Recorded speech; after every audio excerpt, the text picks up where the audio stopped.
¿Ya es tarde? Sí. Esta tarde yo quiero compartir con ustedes, hermanos, un pensamiento de la palabra, al cual le hemos titulado simplemente ¿hallará fe Dios en la tierra cuando Él venga? Es una pregunta. ¿Hallará fe Dios en la tierra cuando Él venga? Lucas capítulo 18, versículo 8, por favor. Nada más, mientras buscamos ese pasaje, quiero decirles que los viernes seguimos estudiando la palabra y precisamente este viernes que pasó estuvimos hablando acerca de la fe. Lucas 18. Estuvimos hablando acerca de la fe y la importancia de la fe como un fundamento de vida.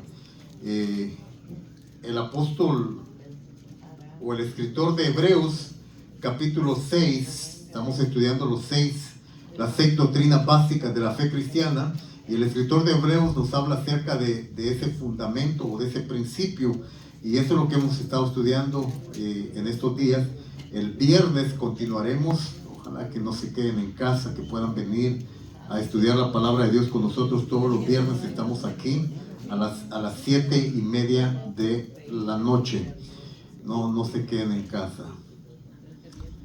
Bueno, ok, Lucas capítulo 18, pónganse de pie un momentito nada más ahí para que se desentuma. Lucas capítulo 18, versículo 8.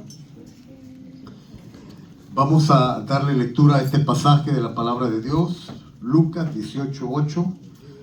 Leemos la palabra, mis hermanos, en el nombre del Padre, del Hijo y del Espíritu Santo. Os digo que pronto les hará justicia, pero cuando venga el Hijo del Hombre, ¿hallará fe en la tierra? Una pregunta. Cuando venga el Hijo del Hombre, ¿hallará fe en la tierra? Puede tomar su asiento, por favor.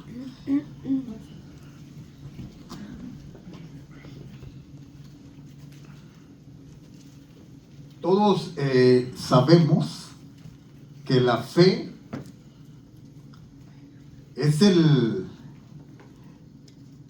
principio fundamental en la vida de todo hombre, toda mujer que quiere seguir a Jesucristo.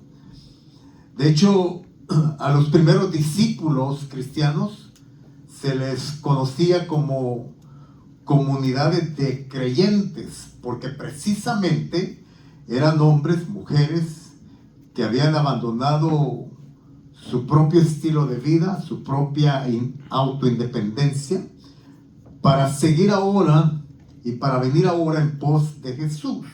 Habían creído en Jesús. Entonces estas primeras comunidades cristianas en el primer siglo, que se arrepentían, se convertían y creían en Jesús, se les llamaba comunidades de creyentes. Podemos decir que la fe es como el sello que nos identifica a nosotros, la comunidad cristiana. Es como el cuño, como el sello que define lo que somos y quiénes somos en Dios. Si es que la fe en la Biblia, en el Nuevo Testamento, es la segunda palabra, por cierto, que aparece en el Evangelio. No son los evangelios, es el evangelio, es un solo evangelio, contado por 4 diferentes personajes, pero es un solo evangelio.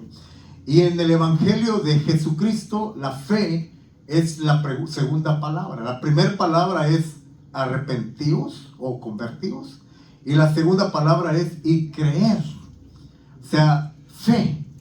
La fe es fundamental en nuestras vidas para poder definirnos como lo que somos. En el principio, cuando Dios creó a Adán y Eva, los puso en un hermoso huerto, en un hermoso vergel, les dio mandamientos, les dio palabra para que vivieran conforme a su voluntad. Y mientras ellos estuvieron bajo esta cobertura, viviendo en el huerto, en el vergel llamado el paraíso, Adán y Eva caminaron en fe y por fe.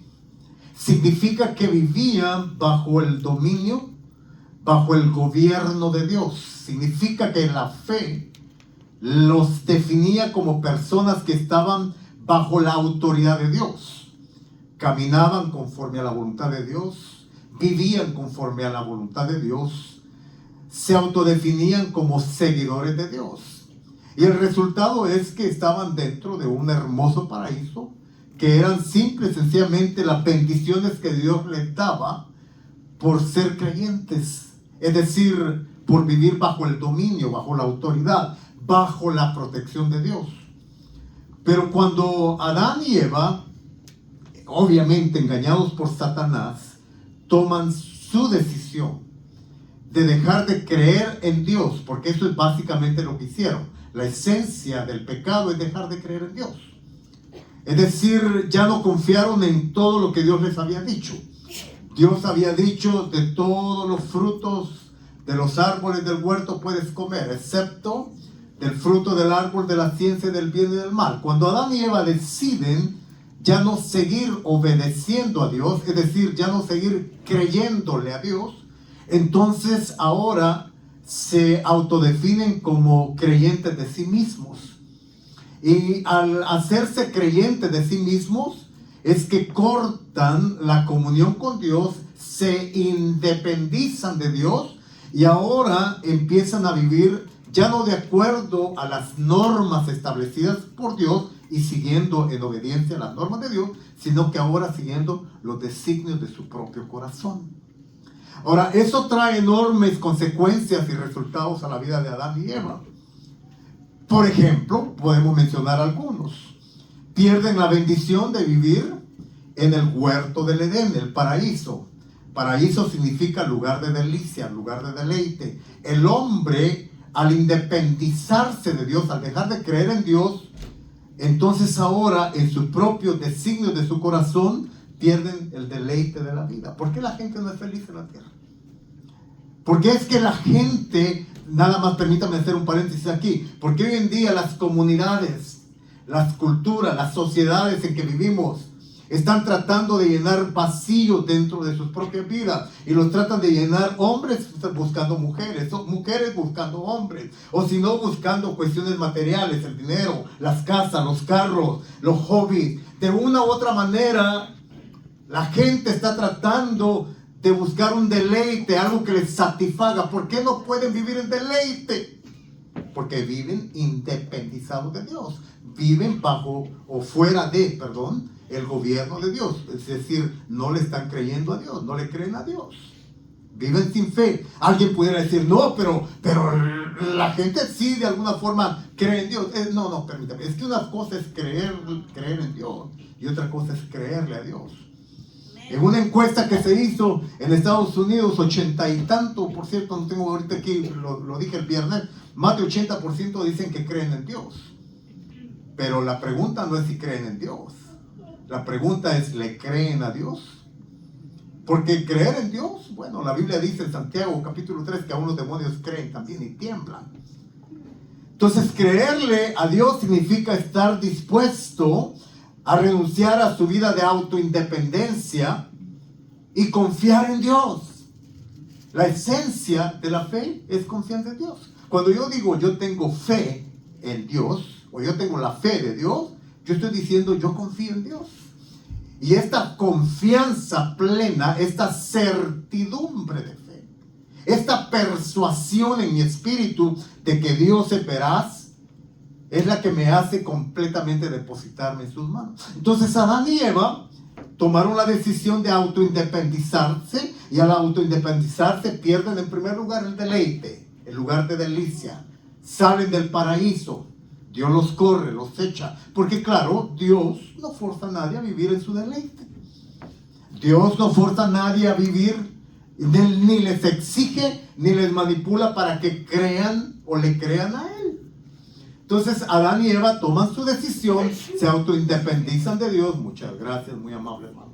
Se independizan de Dios y el resultado es que salen del huerto, ahora a labrar su propia tierra, a vivir, ahora sí, por su propia cuenta.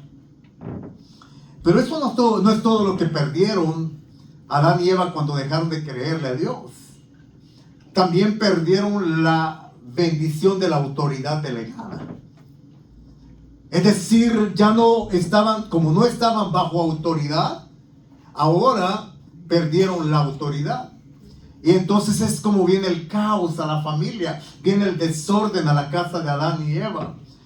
La Biblia no es un libro de textual, no es un libro de texto, pero podemos suponer que al independizarse Adán y Eva de Dios, entonces ahora tenían que hacer correcciones de acuerdo a sus propios estándares, de acuerdo a sus propias formas de filosofar la vida. ¿Y qué es lo que está sucediendo en nuestro mundo hoy en día?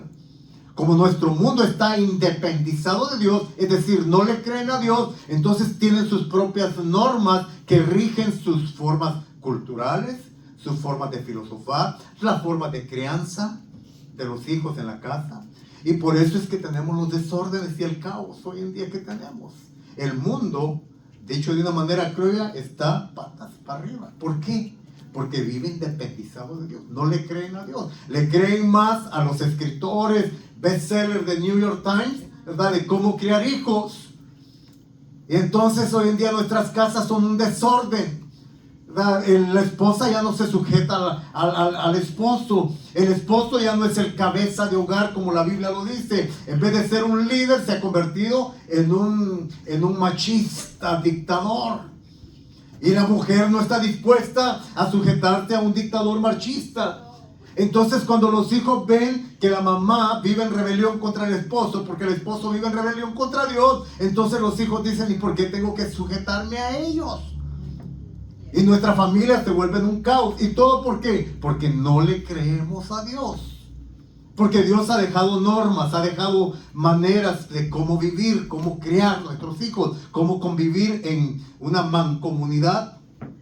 Pero no le creemos a Dios. Pero no solamente perdieron la bendición de la autoridad, pero también, y esto es lo más triste, cuando se independizan de Dios, cuando dejan de creer en Dios, Adán y Eva, ellos pierden lo más importante que podemos tener como seres humanos, como criaturas creadas por Dios, y es la palabra identidad. Adán y Eva perdieron muchas cosas buenas, pero lo más tremendo, lo más duro, lo más triste de lo que perdieron es que perdieron la identidad. ¿La identidad de qué? La identidad de hijos. Amén. A partir de cuando dejan de creerle a Dios, ahora viven como criaturas creadas por Dios, pero ya no como hijos e hijas de Dios. ¿Cuál es la diferencia? Una criatura no tiene el acceso que tiene un hijo, una hija. Una criatura creada por Dios, porque Dios es el creador de todo. Dios es el creador de la raza humana. Pero al independizarse Adán y Eva de Dios, pierden esta bendición, esta falta de identidad, esta bendición de ser hijos, y se convierten en criaturas. Y ahora, ya como criaturas, no tienen el conocimiento del Dios creador. Ya no tienen la libertad de acercarse a Dios como Padre. Una de las cosas más tristes cuando uno pierde la identidad de hijo es que pierde la definición de lo que es un padre. Entonces ahora, en este momento, Adán y Eva ya no buscan a Dios como, ya no buscan a Dios como el Padre, sino que ahora solamente lo tienen como un Dios lejano, como un Dios creador, pero no un Dios cercano. ¿Qué es lo que está sucediendo hoy en día en nuestra sociedad? La gente tiene religión. Hermanos, religión siempre hemos tenido desde el momento en que Adán y Eva pecaron en el huerto del Edén. Ahí inventaron su propia religión. Ahí ellos mismos trataron de tejer su delantal para cubrir su propia desnudez. ¿Qué significa eso? Que tejieron su propia religión. Entonces, la raza humana tenemos religiones, más de 1000 religiones. O sea, no carecemos de religiones, pero hay una relación personal con el Padre. Hay una identidad de hijos. Porque no es lo mismo ser hijo a ser criatura creada. Y esa es una gran verdad en la Biblia. Mucha gente piensa que, dicen algunos, para ser condescendientes con la cultura que vivimos, dicen, es que todos somos hijos de Dios. No, señores, no es cierto eso.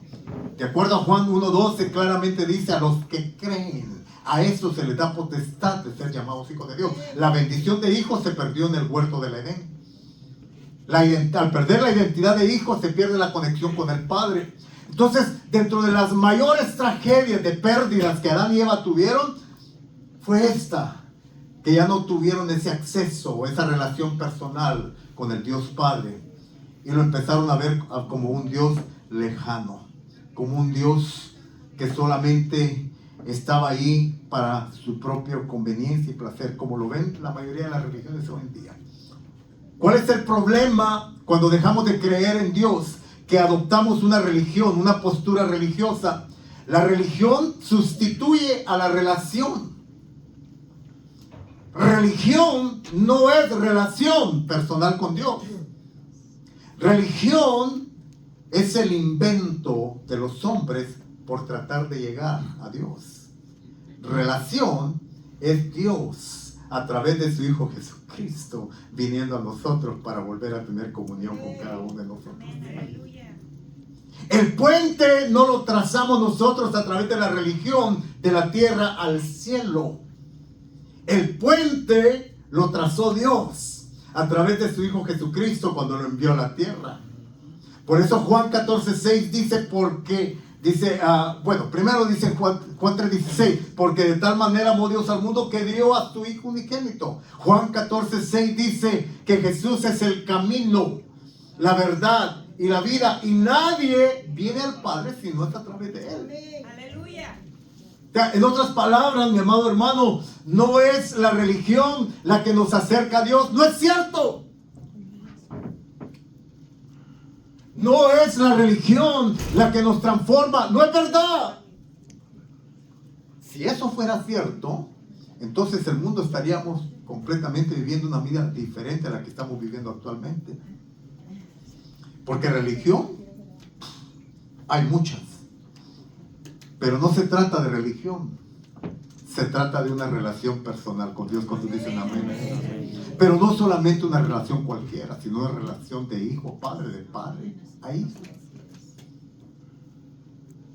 Porque al final de cuentas, los secretos, los tesoros y las bendiciones de Dios se desprenden y los obtenemos a través de esta relación personal que llegamos a alcanzar. Por eso, mi amado hermano, para mí es muy importante esta tarde tratar de ser claros con ustedes y decirles que no es suficiente ser gente religiosa. Ahora, podemos definir rápidamente la religión a través de diferentes posturas. Una postura, por ejemplo, puede ser a través de una devoción falsa. ¿Cuál es una devoción falsa? La devoción falsa puede ser acerca de que las obras me salvan o las obras me acercan a Dios. No, no es verdad. Entonces no hay que hacer buenas obras. No, yo no estoy diciendo eso. Lo que yo estoy diciendo es que las buenas obras no pueden sustituir lo verdadero. Digámoslo de esta manera, no somos salvos, es decir, no alcanzamos a restaurar nuestra relación con el Padre a través de las buenas obras. No somos salvos por obras, pero sí somos salvos para hacer buenas obras. Es diferente. Es diferente obrar en mi propia capacidad humana, que es lo que la religión dice. Esa es una postura. Obrar de acuerdo a la religión, ser buena gente de acuerdo a la religión, es diferente a obrar ahora de acuerdo al Cristo que llevo dentro de mi corazón. Porque las obras vestidas de Cristo son las que el Padre ahora da como aceptadas y dicen, este sí me agrada, este sí me gusta. Porque las obras fuera de Cristo son como trapos de inmundicia, dice el profeta en el Antiguo Testamento. Pero ahora las obras en Cristo son... Es decir, los cristianos tenemos que hacer buenas obras, por supuesto. Somos los que más buenas obras debemos de hacer. Pero no hacemos buenas obras para ser salvos. Hacemos buenas obras porque ya somos salvos. Otra postura religiosa, ¿verdad? Otra postura religiosa es la disciplina espiritual. Ahora, pongan mucha atención a lo que voy a decir porque no quiero que me malinterpreten. Yo creo en las disciplinas espirituales. Yo creo en las disciplinas. Yo creo que hay que orar. Yo creo que hay que leer la palabra y meditarla. Yo creo que hay que ayunar. Son disciplinas espirituales. Ahora, hay dos formas de llevar a cabo esas prácticas o esas disciplinas. Cuando lo hago en la imposición de la religión o cuando lo hago como resultado de mi relación personal que tengo con mi Padre, porque le creo, porque tengo fe en Él, le creo, dependo de Él. No es lo mismo que alguien me diga y me imponga, es que, a ver, Jaciel, tienes que orar, porque si no oras te vas a ir al infierno, pecador. No, bueno, mejor no tú, mejor otra persona. No, a nadie. No. Otro cristiano que no vino hoy. No piensa en nadie, por favor. Porque rápido, No es lo mismo orar. A ver, rapidito. ¿Qué es orar? ¿Qué es orar?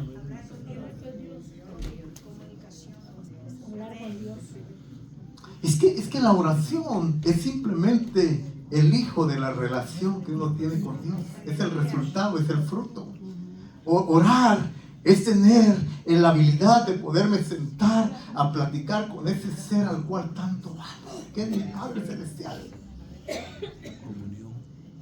¿Se imaginan ustedes si tuviéramos esa revelación plena? No la tenemos todavía, pero si la tuviéramos ya de una manera así plasmada contundentemente, que la relación es una plática con nuestro Padre, toda nuestra vida de oración cambiaría. En primer lugar, oraríamos más. En segundo lugar, sería el primer ser de la mañana con el cual queremos platicar, si de verdad se desprende de un amor genuino por Él. En tercer lugar, nos disciplinaríamos, porque la disciplina es el resultado en cierta forma del amor que uno profesa por alguien también. Entonces, pero todo es una consecuencia ¿de qué? De la revelación que yo tengo de mi papá.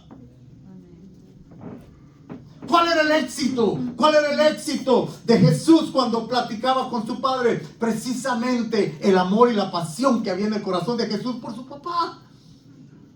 Por eso es que para Jesús no era difícil orar. ¿Por qué? Porque Él amaba al Padre. Él tenía identidad de hijo y la identidad de hijo le proporcionaba la plataforma para acercarse al Padre. Por eso todo el ministerio de Jesús estaba bañado de frases como: yo no hago nada si mi papá no me lo dice. ¿De dónde Jesús desprendía esta gran verdad? De que Él realmente platicaba. 80% del tiempo de Jesús era invertido en plática con papá y solamente un 20% en obras. Nosotros hemos tergiversado. Nosotros obramos más y menos tiempo con el Padre. ¿Se dieron cuenta de eso? Pero entonces, no es lo mismo platicar con un Dios al cual amo a platicar o querer conversar con un Dios que me lo están imponiendo. Es que tienes que orar, porque si no oras, eres un carnal. Es que tienes que leer la Biblia, es que tienes que ayunar. Tengo que, sí, pero que sea el resultado de mi amor y mi pasión por Él, y no de la imposición del religioso o de la religión. ¿Sabes cómo yo puedo distinguir a una persona que realmente ora? Una persona que es genuina. Mira, es muy fácil distinguir a una persona que tiene una comunión con Dios.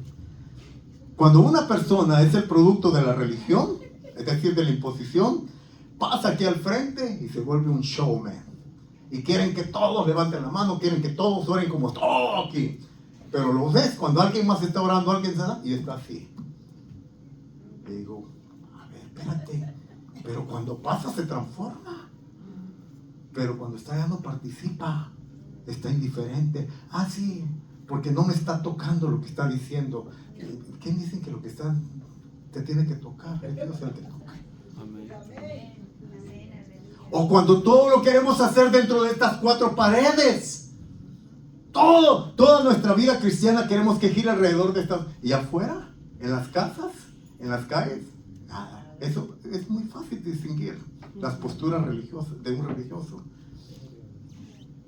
Jesús tenía mucho problema con las personas que tenían y practicaban posturas religiosas, porque Jesús decía que a los religiosos les gusta orar en las plazas con sus vestidos largos y hacer largas oraciones, ¿no? Y decía Jesús, no seáis como ellos. Dentro de esta postura espiritual de Jesús como hijo, Él mejor aconsejaba y decía, mira, tú cuando ores a tu Padre, fíjate, ora a tu Padre. Jesús vino a poner en relieve el término Padre. Antes de que Jesús viniera a la tierra, nadie en el Antiguo Testamento le llamaba Padre a Dios. era Jehová, era, o sea, todo lo demás, pero no el término Padre. Porque el que vino a restaurar la identidad del Hijo fue Jesucristo. Entonces Jesús ponía, ahora mira la diferencia de la postura religiosa a la postura de la relación de hijo con padre. Tú cuando ores, decía Jesús, no seas como los hipócritas. Esto está fuerte, Mateo capítulo 6. Hipócritas, artistas, que hacen las cosas para aparentar. No seas como los hipócritas, que les encanta hacer un show. No, cuando tú ores a tu Padre, métete, enciérrate en tu cuarto y valga la redundancia de la palabra, cerrada la puerta, platica, ora a tu Padre que está en lo, dígalo, en el cielo. ¿Dónde está el Padre? No, en lo secreto. En lo secreto. En lo secreto. En este pasaje de Mateo. Sí, en lo secreto. Vean la diferencia de la postura religiosa a la postura del Hijo, al que le cree a Dios, y cree en Dios y le cree a Dios, en lo secreto. Y dice, y el resultado de lo secreto es que va a haber entonces, o va a venir como consecuencia de lo secreto, viene la recompensa en público. Pero la recompensa en público es la evidencia de lo que ya hiciste en lo secreto. Pero no puedes hacer algo, no puedes hacer nada en lo secreto con tu Padre si no tienes una identidad de hijo. Entonces, cuando no tienes una identidad de hijo, tienes a fuerzas que adoptar la postura religiosa. Y la postura religiosa es la que sustituye a la postura de hijo. Entonces, hoy en día tenemos más de un 80% de personas en Estados Unidos que dicen que creen en Dios, pero son religiosos, no le creen a Dios, porque los que le creen a Dios son los verdaderos hijos. Amén. Que es una de las cosas que Dios quiere restaurar a través de nuestra relación con Dios. Ahora, la pregunta, tengo que avanzar, la pregunta aquí es la siguiente: ¿hallará Dios fe? ¿Hallará fe el Hijo del Hombre cuando venga a la tierra? ¿Qué clase de fe? Porque la fe, si pueden ver, está en YouTube o está en Facebook, la enseñanza del viernes. ¿Está? ¿No está? Está en Facebook. Está en Facebook nada más. Si la pueden ver, ahí hay un tema más doctrinal acerca de la fe. Pero ¿qué fe al final de cuentas? ¿Qué fe? ¿Hallará fe? ¿Qué clase de fe es la que Dios está buscando? Les comentaba el viernes a los hermanos que estaba viendo no es documental, sino como una entrevista, digamos así, y le preguntaron a una persona, ¿tú crees en Dios? Y dicen, yo no sé si creo en Dios, pero yo creo, así dijo, yo creo en las cosas que me funcionan. Y así hay mucha, ya no estoy juzgando ni criticando, pero así hay mucha gente. Yo creo, y dijo así literalmente, dijo, si una manzana me funciona, yo creo en la manzana. Yo creo en lo que me funciona. Yo dije, bueno, esto no debería ser llamado fe, de acuerdo a la definición de fe de Hebreos 11. Pero hay gente que tiene fe, pero es la fe bíblica, la fe de Dios. Hay gente que tiene fe, por ejemplo, cuando están enfermos y se toman, ¿verdad?, un té de alguna hierba, de algo que encuentran, un té de marihuana o algo, no, de marihuana no. De un té de hierba, bueno, la marihuana es una hierba, ¿no? Pero no, eso no, fuera. Mejor otro tipo de hierba. De hierba buena. Entonces, y hay gente que dice, tómese esto y tómeselo. Yo tengo fe que este tecito le va a ayudar. Y se toman el té de la hierba buena y se curan. ¿Está Dios ahí? No, pero se curaron. Entonces, ¿es esa la fe de Dios? No. ¿De qué clase de fe es que la Biblia está hablando cuando dice aquí en Lucas capítulo 18, el versículo 8, hallará el Hijo del Hombre fe cuando venga a la tierra? ¿Qué clase de fe? La fe de Dios, la fe bíblica, que en definición, de acuerdo a Hebreos 11:1, teológicamente lo decimos así, hasta lo sabemos de memoria. Fe es la certeza de lo que se cree, la convicción de lo que no se ve. Sí, está muy bien, ahí está definido en hebreo. Pero de una manera un poco más entendible para mí, para ustedes. ¿Cuál es la fe que Dios está buscando? Aquí está. La fe es un acto de obediencia en respuesta a lo que Dios nos dice cada día. Dime cuántos pasos de obediencia tú das y te voy a decir cuánta fe tú tienes en Dios. No podemos hacer alarde y decir, es que yo tengo mucha fe, es que yo soy un hombre o una mujer de fe. ¿Cuántos pasos de obediencia tú das a lo que Dios te dice? Y allí vas a determinar cuánto realmente tú le crees a Dios. No me hables de fe si no le obedeces. Yo no puedo hablar de fe. Yo no puedo decirles, hermanos, yo soy el pastor con la mayor fe, con la fe más desarrollada de la ciudad de Pandel. Es una gran mentira. ¿Cuántos actos de obediencia a Dios, cuántos pasos de obediencia he dado en Dios y para Dios? Y ahí usted va a determinar el tipo de pastor que usted tiene aquí. La bendición que tenemos es que la fe, esta clase de fe, el Señor Jesús la asocia o la pone en una forma metafórica y la compara con un grano de mostaza, y todos sabemos lo que es un grano de mostaza. Es un grano muy pequeño, pero que cuando encuentra su potencial, de primer lugar rompimiento, porque la fe el grano se tiene que romper, se tiene que quebrar.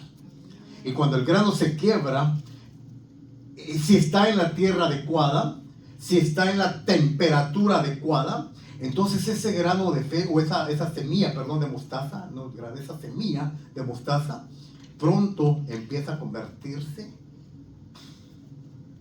y al reventar, reventó la semilla, reventó el potencial. Y eso es lo que me bendice acerca de la porción de fe de la cual Dios dice que nos ha dado cada uno de nosotros. Que tenemos el potencial de incrementarla. Yo estoy seguro, le puedo dar por testimonio propio, que hace 10 años atrás no tenía la fe que tengo hoy. ¿Ya estoy pleno en la fe? No, me falta muchísimo. Pero tengo la esperanza de que la fe de Dios en mí tiene esa oportunidad de ir creciendo, de ir madurando, de ir reventando. Y a la medida que va reventando, conforme voy obedeciendo, entonces es como voy creciendo en la fe. Es como voy creciendo en la fe. Ahora, sí me gustaría decirles que a Dios le interesa mucho que definamos la fe, no solamente como una postura de creencia para poder ver milagros a favor de nuestras vidas, aunque obviamente la fe es lo que mueve la mano. Cantamos eso, fe mueve. ¿Cómo era ese canto, hermana Elizabeth?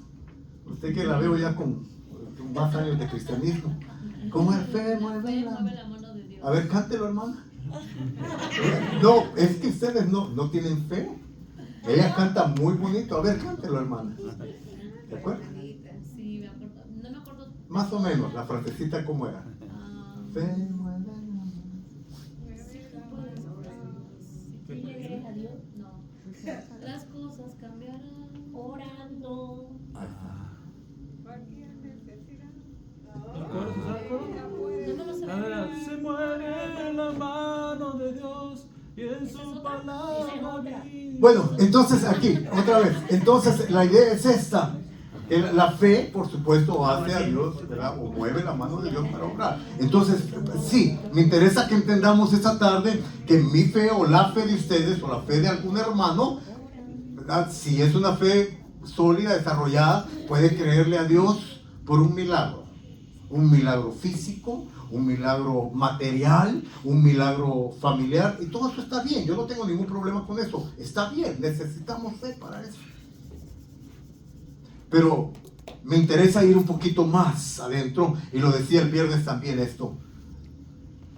¿Qué les parece si en esta tarde empezamos a pensar y adoptar una idea de una fe que no solamente me ayude a creerle a Dios por un milagro de sanidad, un milagro familiar, un milagro material, sino por un acto de obediencia a la soberanía de Dios?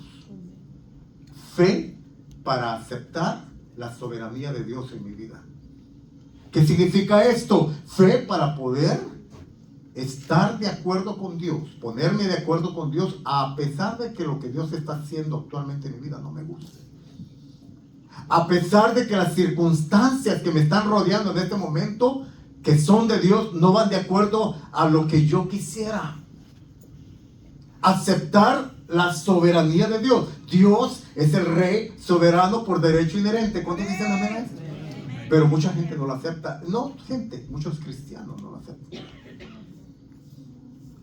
He hablado con personas, hablaba anoche con una persona y me decía, es que cuando vino la prueba me fui de la iglesia, cuando vino la prueba caí, cuando vino la prueba no pude soportar. ¿Qué significa no soportar la prueba? Significa no estar dispuesto a aceptar la soberanía de Dios en su vida.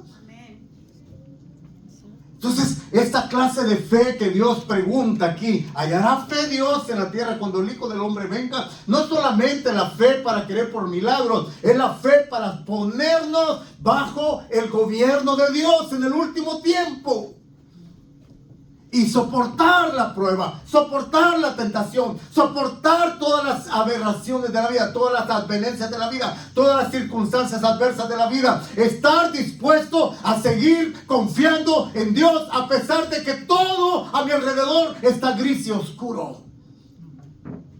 Y no dudar de Dios, no dudar de su fidelidad, no dudar de su integridad, no dudar de que Él es un Dios veraz y verdadero. ¿Cuál es el problema con muchos cristianos? Que empiezan a experimentar la prueba, la tribulación y dicen, no, ¿para qué? Si este es el cristianismo, mejor me regreso. Mejor me regreso, lo decía el viernes también, y estoy repitiendo algunas cosas. Algunos hermanos van a oír esto por segunda vez, pero muchas veces todavía muchos cristianos tienen mentalidades de ajos y cebollas. No voltee a ver a la persona que tiene a su lado, por favor. ¿Cuál es la mentalidad de ajo y cebolla?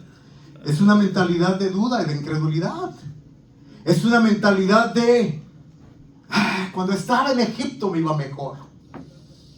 Cuando estaba en Egipto las cosas estaban mucho mejor. Desde el momento en que me dice cristiano, ahora todo se está poniendo más feo. Estaba mejor cuando estaba en el mundo. Yo hacía la pregunta, ¿de verdad ustedes creen eso? No es cierto eso. No es verdad. ¿Usted cree que la gente estaba mejor? Estoy hablando de Israel en el desierto. ¿Usted cree que Israel estaba mejor en Egipto? Por supuesto que no. Son excusas baratas. En Egipto los golpeaban. En Egipto el faraón los tenía bien subyugados. En Egipto estaban todos maltratados.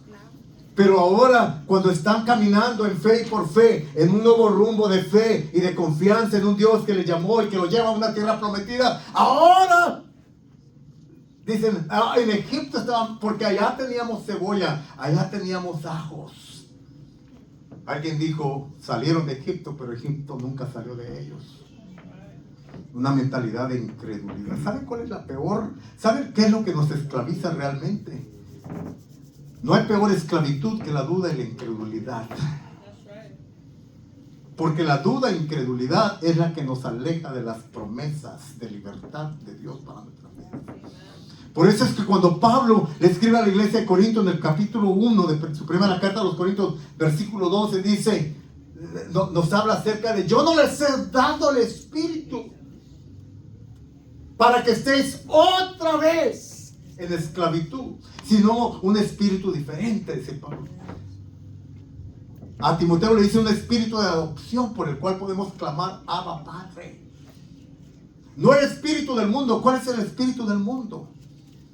El espíritu del mundo, en esencia, es un espíritu de esclavitud. ¿Por qué? Porque dejaron, porque no le creen, porque no le están creyendo a Dios. La incredulidad es el peor enemigo de la sociedad o de la cultura o del ser humano.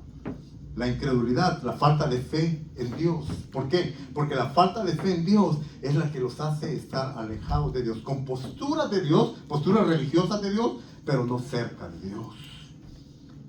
Porque lo único que nos acerca al corazón de Dios y nos da y nos restaura la identidad de hijos es cuando le volvemos a creer. Mire, con esto voy a ir terminando ya, pero por favor atiéndame a esto. A mí se me hace muy interesante la introducción que el Evangelio le da a la salvación. Es decir, para dar el paso a la salvación. Lo digo de otra forma, me llama mucho la atención la presentación de la predicación de las buenas nuevas de Jesucristo. Esta es la tónica del Evangelio. Esta es la tónica. Arrepentíos, número 1. Arrepentíos y creer. 2. 3. Porque el reino de los cielos se ha acercado. Todas las parábolas que usted pueda ver en el Evangelio empiezan con esta tónica. Arrepentíos, creed, porque el reino se ha acercado. Arrepentíos, creed, porque el reino. ¿Qué reino? El reino de Dios. El gobierno de Dios. El gobierno de Dios. ¿Por qué Dios está tan interesado en anunciar su reino? Y no somos testigos de Jehová. Bueno, no somos testigos de Jehová de los que lo llevan al infierno, somos testigos de Jehová que lo llevan al cielo. ¿Por qué? Pero la Biblia, ¿por qué es tanto interés en Dios de que cada uno de nosotros entendamos cómo funciona el reino de Dios? Entrar en el reino. Forzarlos a entrar en el reino. Arrepentidos para entrar en el reino. El reino de Dios, arrepentidos, porque el reino de los cielos o el reino de Dios se ha acercado a vosotros. La palabra reino, extrayéndola de nuestras formas de vida, de gobierno, ¿verdad? Reino es una forma de gobierno. Hoy en día tal vez es un poco difícil de entenderlo, porque ya no tenemos reinos. Bueno, no de una manera funcional, sino más bien dicho como algo formal nada más allá en Inglaterra, pues, el Reino Unido de la Gran Bretaña, por ejemplo. Pero ya no funcionan como reinos. Pero antes no era así. En los tiempos que se escribió la Biblia, la palabra reino literalmente significaba gobierno. Es decir, un reino significaba que una persona llamado rey tenía dominio y control y potestad sobre todos sus territorios donde reinaba y sobre toda la gente que habitaba en esos territorios. Entonces la palabra del rey determinaba todo. Si el rey decía, por ejemplo, quiero que le corten la cabeza a este fulano, se la cortaban, porque el rey había decretado que le cortaran la cabeza. Él era el rey del reino. Ahora, entendiendo esa forma, cuando Dios nos habla de su reino, nos está hablando también de la forma de gobierno, cuya autoridad reside en el rey. ¿Quién es el rey en este caso? Nuestro Señor Jesucristo. Rey de reyes, Señor de señores. Rey de toda la tierra por derecho inherente, ¿sí o no? Rey y reinado sobre el cual puso a Adán y Eva en el huerto del Edén, que se destruyó por causa del pecado, pero que ahora en el anuncio de las buenas nuevas está interesado en que ese reino sea restaurado. Hermanos, ¿qué es salvación? Salvación es creerle a Dios y vivir nuevamente bajo su reino. Salvación es en dejar de vivir de acuerdo a nuestra propia autonomía, de acuerdo a nuestra vida de autoindependencia de Dios o de independiente de Dios, y empezar a vivir bajo el gobierno de Dios, empezar a vivir bajo la forma de Dios, empezar a vivir bajo las normas establecidas por Dios en su palabra. Por eso para mí es muy importante que entendamos, para ir cerrando esta tarde, que sí podemos disfrutar esa relación de hijo con padre, de hijo a padre, pero más que también un padre, entendámoslo como un rey, como un súbdito, sujeto y sumiso a su autoridad, a su dominio y a su voluntad. Cuando vivimos bajo ese parámetro del gobierno de Dios, todas nuestras vidas van a cambiar, nos va a ir diferente. No en el sentido que no vamos a tener adversidades, en el sentido que ahora tenemos un respaldo del Dios celestial que todo lo puede. Él nunca prometió que no ibas a tener problemas, pero sí prometió que te iba a librar de los problemas. Él nunca prometió que no ibas a pasar por las aguas, pero sí te prometió que te va a librar de las aguas. Él nunca prometió que no ibas a tener fuego, pero sí te prometió guardarte en medio del fuego. Pero no podemos esperar protección sin sumisión. Voy a repetir esto. No espere protección si previamente no hay sumisión. Y después no podemos venir a ¿por qué me está yendo como está? ¿Por qué estoy viviendo de la manera? ¿Por qué tanta depresión? ¿Por qué tanta ansiedad? ¿Por qué nuestro mundo está como está? ¿Por qué? Porque están viviendo fuera del gobierno de Dios. Porque no hay identidad de hijo. No hay identidad de hijo. El diablo nos ha pintado una pintura completamente, un cuadro completamente diferente. Y ha hipnotizado, dice Gálatas capítulo 2. El diablo tiene hipnotizada la mente de la gente. El príncipe de este mundo ha hipnotizado la mente de la gente. Y hoy en día la gente va en pos de su propio camino, abandonando el camino de Dios. Va en pos de su propio designio, abandonando el designio de Dios. Y luego, fuera de la voluntad de Dios, fuera del designio, fuera de la cobertura, fuera de la protección, fuera del paraíso, fuera de todo lo que Dios es y representa como rey y como padre, ahora queremos los beneficios, pero no queremos las demandas. Mis amigos, en el reino hay demandas, no solamente beneficios. ¿Pueden decir amén a eso? Amén. Gloria a Dios. Sería bonito, ¿verdad? Decirles otras cosas más y prometerles muchas cosas más. Pero esto es lo que yo entiendo y creo que está en la palabra de Dios. ¿Quiere que le vaya bien? Sométase al rey. ¿Quiere vivir una vida de paraíso aquí en la tierra? Vuelva a ser hijo y no esclavo. Para disfrutar las delicias de la presencia del Padre. Porque al final de cuentas, ¿qué es el paraíso? ¿Qué es el deleite? Estar en comunión y armonía con nuestro Padre celestial. ¿Qué paz se siente? Hermano, el mundo se va a acabar. No sé si se va a acabar así en su definición, pero si llegara a pasar, ¿y qué? Estoy amparado bajo la protección de mi papá, que me ha prometido muchas cosas bien bonitas, que todavía no las conozco todas, pero están aquí. Y yo las creo porque le creo. ¿Hallará fe Dios en la tierra? Hermano, las cosas se están poniendo feas en el mundo. Miren las guerras en el Medio Oriente, la guerra en el Medio Oriente, que China y Rusia se van a meter, que Estados Unidos, que todo eso es bíblico, va a pasar. Hermano, el terremoto, el grande viene a California. El grande ya vino hace muchos años atrás, se llama Jesucristo. Y no es un earthquake. El grande viene acá, que la California se va a partir en dos y que de Pandel para arriba vamos a quedar en tierra seca y de Pandel para abajo van a quedar en agua. Vénganse para acá mejor entonces, los de allá. No es cierto. Sí, porque dice la falla de San Andrés que pasa que nos va a partir en dos, ¿no? Yo vivía en la mera falla de hace un tiempo atrás, aquí arribita. No me moví por eso, no. Me moví porque la casa está más barata donde vivo ahora. Pero ahí estaba, y que se las no es lo que dicen, ¿no? La falla, hermanos, no sé cuántas fallas. ¿Saben cuál es la peor falla? La falla de no creerle a Dios, que en Él tengo descanso, que en Él tengo vida eterna. Sí, gloria a Dios. Esa es la peor falla. ¿Hallará fe Dios en la tierra? ¿Hallará fe el Hijo del Hombre cuando venga? ¿Hay fe? ¿Hay fe? Oh, sí, hermano, yo creo, porque mire, yo soy sano. No, está bien, gloria a Dios por esta fe que tiene. Pero ¿hay fe para someterte a Dios y a sus designios y a su soberanía? ¿Hay fe para aceptar toda su voluntad, aunque no te guste? ¿Hay fe para decirle, sí, Señor, a lo que tú quieras, Señor, lo que tú mandes, Señor, lo que tú me digas, Señor, en tu palabra? ¿Hay fe para eso? ¿Hay fe?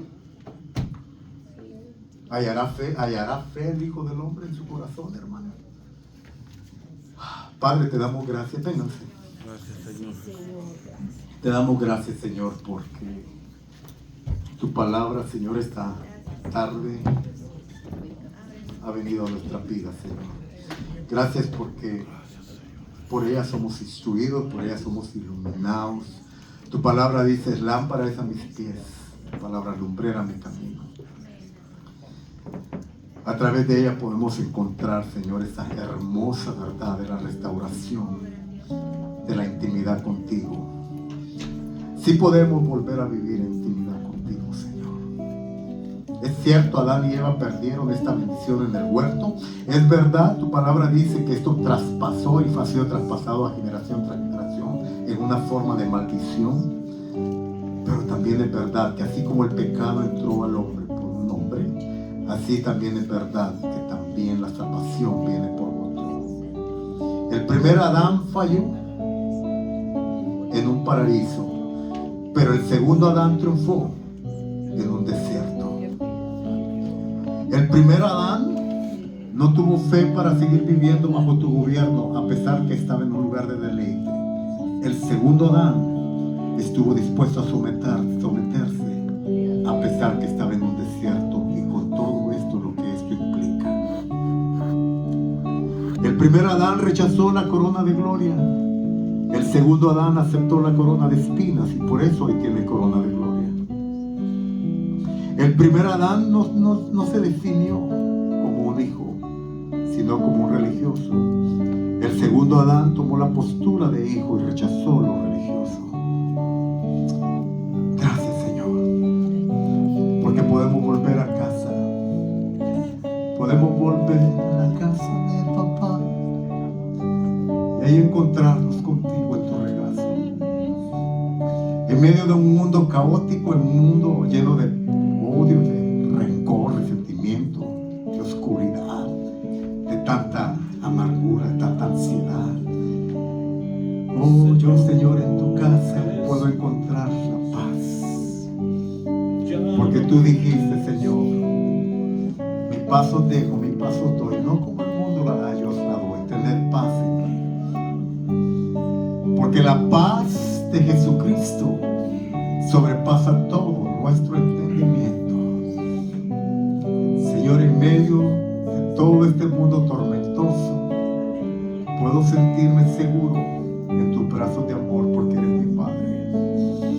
Puedo descansar en tus promesas, que son verdaderas y fieles. El cielo y la tierra pasarán, pero tu palabra permanece para siempre, Señor. Póngase de pie esta tarde, iglesia. Oh, tú no eres hombre para mentir, ni hijo de hombre para arrepentirse de lo que ha dicho. Gracias porque tu palabra, Señor, me da consuelo, tu palabra me da esperanza, tu palabra me da fe. Porque la fe viene por el oír la palabra de Dios. Hallará fe el Hijo del Hombre cuando venga a la tierra. Yo quiero que en mi corazón haya la fe de Dios, Padre, la fe tuya, papá, para poder someterme, para poder entregarme, para poder ser abrazado por ti.